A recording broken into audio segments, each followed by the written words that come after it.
ಆರೋಗ್ಯಕರವಾದಂತಹ ಸೊಪ್ಪಿನ ಸಾಂಬಾರು, ಹಾಗೆ ಇದಕ್ಕೆ ಸಾಂಬಾರು ಪುಡಿ ಬಳಸದೆ ಸಾಂಬಾರು ಹೇಗೆ ಮಾಡೋದು ಅಂತ ತೋರಿಸ್ಕೊಡ್ತಾ ಇದ್ದೀನಿ. ಎಲ್ಲರಿಗೂ ನಮಸ್ಕಾರ. ನಂದು ಗೌಡ್ರು ಅಡುಗೆ ಮನೆಗೆ ಸ್ವಾಗತ. ಇನ್ನೂ ನನ್ನ ಚಾನಲ್ನ ಸಬ್ಸ್ಕ್ರೈಬ್ ಮಾಡದೆ ನೋಡ್ತಿದ್ರೆ ದಯವಿಟ್ಟು ನನ್ನ ಚಾನಲ್ನ ಸಬ್ಸ್ಕ್ರೈಬ್ ಮಾಡ್ಕೊಳ್ಳಿ. ಈ ವಿಡಿಯೋ ಇಷ್ಟ ಆದರೆ ಒಂದು ಲೈಕ್ ಮಾಡಿ. ಇಲ್ಲಿ 2 ರೀತಿಯ ಸೊಪ್ಪನ್ನು ತೊಗೊಂಡಿದ್ದೇನೆ ನಾನು. ಒಂದು ಪಾಲಕ್ ಸೊಪ್ಪು ಹಾಗೆ ಸಬ್ಬಕ್ಕಿ ಸೊಪ್ಪು. ನೀವು ಪಾಲಕ್ ಸೊಪ್ಪು ಬದಲಾಗಿ ಮೆಂತ್ಯ ಸೊಪ್ಪು, ಚಿಲಕರೆ ಸೊಪ್ಪು, ದಂಟು ಸೊಪ್ಪು ಬೇಕಾದರೂ ತೊಗೊಳ್ಬಹುದು. ಸೊಪ್ಪನ್ನು ಕ್ಲೀನಾಗಿ ಬಿಡಿಸ್ಕೊಂಡು 3 ಸಲ ಇದನ್ನು ತೊಳೆದು ಇದನ್ನು ಕಟ್ ಮಾಡಿ ಇಲ್ಲಿ ಇಟ್ಕೊಂಡಿದ್ದೇನೆ. ಸೊಪ್ಪು ಬೇಳೆ ಬೇಯಿಸ್ಕೊಳ್ಳಿಕ್ಕೆ ಗ್ಯಾಸ್ ಮೇಲೆ ಒಂದು ಪಾತ್ರೆ ಇಟ್ಕೊಂಡಿದ್ದೀನಿ. ಹಾಗೆ ಈ ಗ್ಲಾಸಲ್ಲಿ 2 ಗ್ಲಾಸ್ದಷ್ಟು ನೀರು ಹಾಕ್ಕೊಳ್ತಾ ಇದ್ದೀನಿ. ಈ ನೀರು ಸ್ವಲ್ಪ ಕಾಯ್ತಿರಲಿ. ಇಲ್ಲಿ 3/4 ಕಪ್ಪಷ್ಟು ತೊಗರಿಬೇಳೆ ತೊಗೊಂಡಿದ್ದೀನಿ. ಈ ಬಟ್ಲಿಗೆ ಹಾಕ್ಕೊಳ್ತಾ ಇದ್ದೀನಿ. ಇದಕ್ಕೆ ಸ್ವಲ್ಪ ನೀರು ಹಾಕ್ಕೊಂಡು ಇದನ್ನು ತೊಳೆದು ಈ ನೀರನ್ನು ಬಗ್ಗಿಸ್ಕೊಳ್ತಾ ಇದ್ದೀನಿ. ಈ ಬೇಳೆನ ಈಗ ಇಲ್ಲಿ ನೀರು ಕಾಯ್ತಿದೆ, ಇದಕ್ಕೆ ಹಾಕ್ಕೊಳ್ತಿದ್ದೀನಿ. ಇದಕ್ಕೆ ಹಾಕ್ಕೊಂಡು ಇದನ್ನು ಒಂದು 15 ನಿಮಿಷ 20 ನಿಮಿಷಗಳ ಕಾಲ ಈ ಬೇಳೆನ ಬೇಯಿಸ್ಕೊಬೇಕಾಗುತ್ತೆ. ಎಲ್ಲಿವರೆಗೂ ಅಂದರೆ ಬೇಳೆ ಅರ್ಧ ಭಾಗ ಬೇಯಬೇಕು, ಅಲ್ಲಿವರೆಗೂ ನಾವು ಬೇಯಿಸ್ಕೊಬೇಕು. ನೋಡಿ, ಈ ರೀತಿ ಇರಬೇಕು ಬೇಳೆ. ಈಗ ಬೇಳೆ ಅರ್ಧ ಭಾಗ ಬೆಂದಿದೆ. ಈ ಸಮಯದಲ್ಲಿ ನಾನು ಆಗಲೇ ಸೊಪ್ಪನ್ನು ಕಟ್ ಮಾಡಿ ಇಟ್ಕೊಂಡಿದ್ನಲ್ಲ, ಅದನ್ನು ಇದರಲ್ಲಿ ಇಟ್ಕೊಳ್ತಾ ಇದ್ದೀನಿ. ಈಗ ಸೊಪ್ಪೆಲ್ಲ ಇಟ್ಕೊಂಡ ನಂತರ ಇದಕ್ಕೆ ರುಚಿಗೆ ತಕ್ಕಷ್ಟು ಉಪ್ಪನ್ನು ಹಾಕ್ಕೊಳ್ತಾ ಇದ್ದೀನಿ. ಈಗ ಇದು 1 ಸ್ಪೂನಿಂದ ಈ ರೀತಿ ತಿರ್ಸ್ಕೊಡ್ತಾ ಇದ್ದೀನಿ. ಈಗ ಈ ರೀತಿ ತಿರ್ಸ್ಕೊಂಡ ನಂತರ ಇದನ್ನು ಒಂದು 10 ನಿಮಿಷಗಳ ಕಾಲ ಬೇಯಿಸ್ಕೊಳ್ಬೇಕಾಗುತ್ತೆ. ಟೋಟಲಾಗಿ 3/4 ಭಾಗ ಬೇಯಿಸ್ಕೋಬೇಕು. ಆಗಲೇ ಅರ್ಧ ಭಾಗ ಬೇಳೆ ಬೇಯಿಸ್ಕೊಂಡಿದ್ವಿ. ಈ ಸೊಪ್ಪಿನ ಜೊತೆ 1/4 ಭಾಗ ಬೇಯಿಸ್ಕೊಬೇಕು. ನೋಡಿ, ಇಲ್ಲಿ ಬೆಂದಿದೆ. ಈ ರೀತಿ ಇದ್ದರೆ ಸಾಕು. ಇನ್ನು ಜಾಸ್ತಿ ನುಣ್ಣಗೆ ಬೇಯಿಸ್ಕೊಳ್ಳಿಕ್ಕೆ ಹೋಗಬೇಡಿ. ಸೊಪ್ಪು ಬೇಳೆನ ಕುಕ್ಕರಲ್ಲಾದರೂ ಬೇಯಿಸ್ಕೊಬೋದು. ಕುಕ್ಕರಲ್ಲಾದರೆ 2 ವಿಸಿಲ್ ಕೂಗಿಸ್ಕೊಳ್ಳಿ. ಸೊಪ್ಪು ಬೇಳೆ ಬೆಂದಿದೆ. ಈಗ ಸೊಪ್ಪು ಬೇಳೆಯಲ್ಲಿರುವ ನೀರನ್ನು ಈ ರೀತಿ ಒಂದು ಬಟ್ಲು ತೊಗೊಂಡು ಆ ಬಟ್ಲ ಮೇಲೆ ಈ ರೀತಿ ಓಲ್ಸಿರೋ ಒಂದು ಬಟ್ಲು ಇಟ್ಕೊಳ್ಳಿ. ಈಗ ಆ ಸೊಪ್ಪು ಬೇಳೆನ ಇದಕ್ಕೆ ಹಾಕ್ಕೊಳ್ತಾ ಇದ್ದೀನಿ. ಅದರಲ್ಲಿರೋ ನೀರೆಲ್ಲ ಕೆಳಗಡೆ ಸೋರ್ಕೊಳ್ಳುತ್ತೆ. ಅಷ್ಟರಲ್ಲಿ ಸಾಂಬಾರಿಗೆ ಒಂದು ಮಸಾಲೆ ರೆಡಿ ಮಾಡ್ಕೊಳ್ಳೋಣ. ಗ್ಯಾಸ್ ಸ್ಟವ್ ಮೇಲೆ ಒಂದು ಬಾಣಲಿ ಇಟ್ಕೊಂಡಿದ್ದೀನಿ. ಬಾಣಲಿ ಸ್ವಲ್ಪ ಬಿಸಿ ಆದ ನಂತರ ಒಂದು 2 ಟೇಬಲ್ ಸ್ಪೂನ್ ಆಗೋಷ್ಟು ಎಣ್ಣೆನ ಹಾಕ್ಕೊಳ್ತಾ ಇದ್ದೀನಿ. ಎಣ್ಣೆ ಸ್ವಲ್ಪ ಕಾದ ನಂತರ ಇಲ್ಲಿ 2 ಗಡ್ಡೆ ಈರುಳ್ಳಿನ ಕಟ್ ಮಾಡಿಕೊಂಡು ಹಾಕ್ಕೊಳ್ತಾ ಇದ್ದೀನಿ. ಹಾಗೆ 1 ಗಡ್ಡೆ ಬೆಳ್ಳುಳ್ಳಿನ ಬಿಡಿಸ್ಕೊಂಡು ಹಾಕ್ಕೊಳ್ತಾ ಇದ್ದೀನಿ. ಈಗ ಇದನ್ನು ಸ್ವಲ್ಪ ಫ್ರೈ ಮಾಡ್ಕೊಳ್ಬೇಕು. ಈಗ ಇದು ಫ್ರೈ ಆಗಿದೆ. ಈ ಸಮಯದಲ್ಲಿ ನಾನು 2 ಟೇಬಲ್ ಸ್ಪೂನ್ ಆಗೋಷ್ಟು ಜೀರಿಗೆನ ಹಾಕ್ಕೊಳ್ತಾ ಇದ್ದೀನಿ. ಹಾಗೆ 1 ಟೇಬಲ್ ಸ್ಪೂನ್ ಆಗೋಷ್ಟು ಮೆಣಸಿನಕಾಳು ಹಾಕ್ಕೊಳ್ತಾ ಇದ್ದೀನಿ. ಸ್ವಲ್ಪ ಮೆಂತ್ಯ ಹಾಕ್ಕೊಳ್ತಾ ಇದ್ದೀನಿ. 1/4 ಟೇಬಲ್ ಸ್ಪೂನ್ ಆಗೋಷ್ಟು. ಈ ಮೆಂತ್ಯ ಜಾಸ್ತಿ ಹಾಕ್ಕೊಳ್ಬೇಡಿ. ಇಲ್ಲಿ ಸ್ವಲ್ಪ ಕರಿಬೇವಿನ ಸೊಪ್ಪು ಹಾಕ್ಕೊಳ್ತಾ ಇದ್ದೀನಿ. 7 ಒಣಮೆಣಸಿನ್ಕಾಯಿ ಹಾಕ್ಕೊಳ್ತಾ ಇದ್ದೀನಿ. ಹಾಗೆ ಇಲ್ಲಿ 1 ನಾಟಿ ಟೊಮೆಟೊ ಕಟ್ ಮಾಡಿಕೊಂಡು ಹಾಕ್ಕೊಂಡು ಇದನ್ನು 1 ನಿಮಿಷಗಳ ಕಾಲ ಸ್ವಲ್ಪ ಫ್ರೈ ಮಾಡ್ಕೊಳ್ತಾ ಇದ್ದೀನಿ. ಇದು ಫ್ರೈ ಆಗಿದೆ. ಈಗ ಗ್ಯಾಸ್ ಉರಿನ ಆಫ್ ಮಾಡ್ಕೊಳ್ತಾ ಇದ್ದೀನಿ. ಇಲ್ಲಿ 1 ನಿಂಬೆಹಣ್ಣು ಗಾತ್ರದಷ್ಟು ಹುಣಸೆಹಣ್ಣನ್ನು ಹಾಕ್ಕೊಳ್ತಾ ಇದ್ದೀನಿ. ಹಾಗೆ ಸ್ವಲ್ಪ ಕೊತ್ತಂಬರಿ ಸೊಪ್ಪನ್ನ ಹಾಕ್ಕೊಳ್ತಾ ಇದ್ದೀನಿ.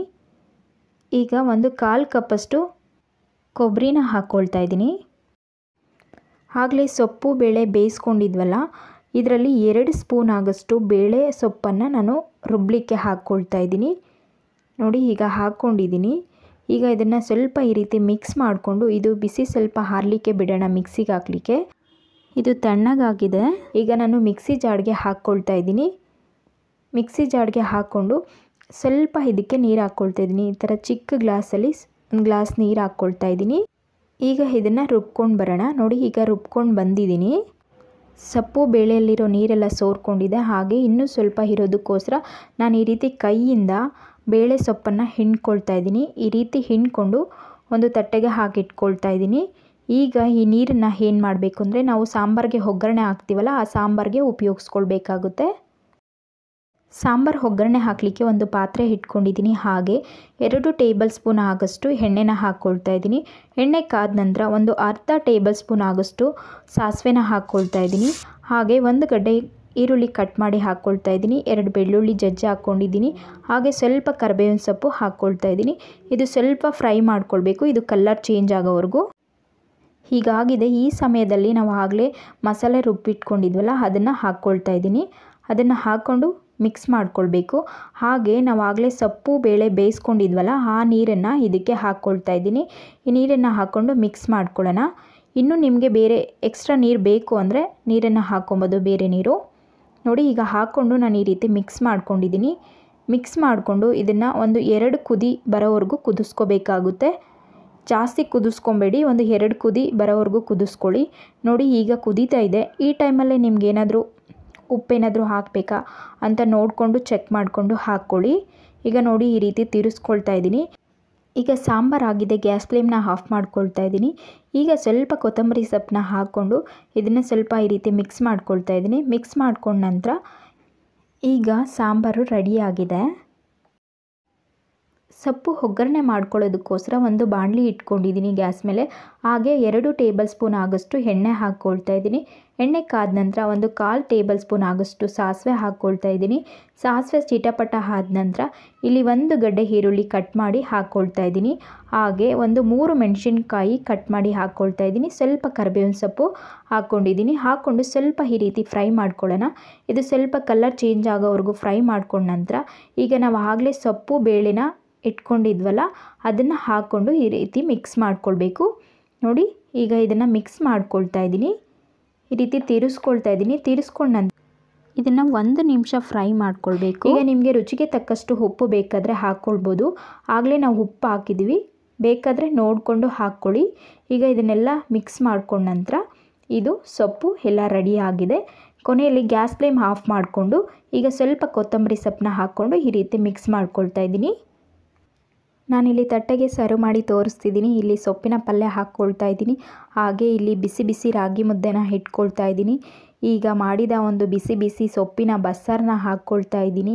ಈ ಒಂದು ಬಿಸಿ ಬಿಸಿ ಮುದ್ದೆ ಜೊತೆಗೆ ಈ ಬಿಸಿ ಬಿಸಿ ಸಾಂಬಾರು ಹಾಗೆ ಅದ್ರ ಜೊತೆಗೆ ಸೊಪ್ಪಿನ ಪಲ್ಯ ತಿಂತಿದ್ರೆ ಎಷ್ಟು ಚೆನ್ನಾಗಿರುತ್ತೆ ಅಂದರೆ, 1 ಮುದ್ದೆ ತಿನ್ನೋರಂತೂ 2 ಮುದ್ದೆ ತಿಂದೇ ತಿಂತೀರ, ಅಷ್ಟು ರುಚಿಯಾಗಿರುತ್ತೆ ಈ ಸಾಂಬಾರು. ನೀವು ರೈಸ್ಗೂ ಈ ಸಾಂಬಾರನ್ನ ಮಾಡ್ಕೊಂಡು ತಿನ್ಬೋದು. ಖಂಡಿತವಾಗ್ಲೂ ನೀವು ಮನೆಯಲ್ಲಿ ಈ ಒಂದು ರೆಸಿಪಿನ ಟ್ರೈ ಮಾಡಿ, ಹೇಗೆ ಬಂತು ಅಂತ ನಮಗೆ ಕಮೆಂಟ್ ಸೆಕ್ಷನಲ್ಲಿ ಕಮೆಂಟ್ ಮಾಡಿ. ಹಾಗೆ ಈ ವಿಡಿಯೋ ಇಷ್ಟ ಆದರೆ ಒಂದು ಲೈಕ್ ಮಾಡಿ, ನಿಮ್ಮ ಫ್ರೆಂಡ್ಸ್ ಆ್ಯಂಡ್ ಫ್ಯಾಮಿಲಿಗೆ ಶೇರ್ ಮಾಡಿ. ಇನ್ನಷ್ಟು ಒಳ್ಳೊಳ್ಳೆ ರೆಸಿಪಿಗಳಿಗೋಸ್ಕರ ನಮ್ಮ ಚಾನಲ್ನ ಸಬ್ಸ್ಕ್ರೈಬ್ ಮಾಡ್ಕೊಳ್ಳಿ. ನೆಕ್ಸ್ಟ್ ವಿಡಿಯೋದಲ್ಲಿ ಸಿಗ್ತೀನಿ. Thank you friends, bye.